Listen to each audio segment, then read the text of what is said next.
হরে কৃষ্ণ। এখন ফেসবুকে অনেক সময় এটা দেখতে পাচ্ছি যে অনেকে বলা করছে, অনেকে এরকম ধরনের পোস্ট দেয় যে রবীন্দ্রনাথ ঠাকুর এই বলেছে, কি সুভাষচন্দ্র বসু ওই বলেছে, এই বলেছে, ও তাই বলেছে।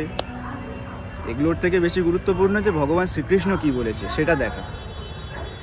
কারণ আপনার মৃত্যুর পরে একমাত্র ভগবান শ্রীকৃষ্ণ ছাড়া আপনাকে কেউ আর নরক যাতনা থেকে উদ্ধার করতে পারবে না, আপনাকে কেউ আর মুক্তি দিতে পারবে না।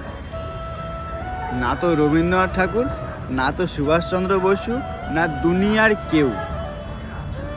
আর রবীন্দ্রনাথ ঠাকুর এই বলেছে, সুভাষচন্দ্র বসু ওই বলেছে, আপনি কি জেনে বসে আছেন তারা নিজেরাও হয়তো এখন নরক যাতনা ভোগ করছে? আপনি জানেন? তাই ভগবান শ্রীকৃষ্ণ কি বলেছেন সেটার দিকে বেশি গুরুত্ব দেওয়া উচিত। কারণ একমাত্র যদি এই অনন্ত কোটি ব্রহ্মাণ্ডে কেউ আমাদেরকে উদ্ধার করতে পারে সেটা হচ্ছে একমাত্র ভগবান শ্রীকৃষ্ণ। তাই তিনি কি বলেছেন সেটার দিকে মানুষের নজর দেওয়া বেশি গুরুত্বপূর্ণ। ধন্যবাদ। হরে কৃষ্ণ।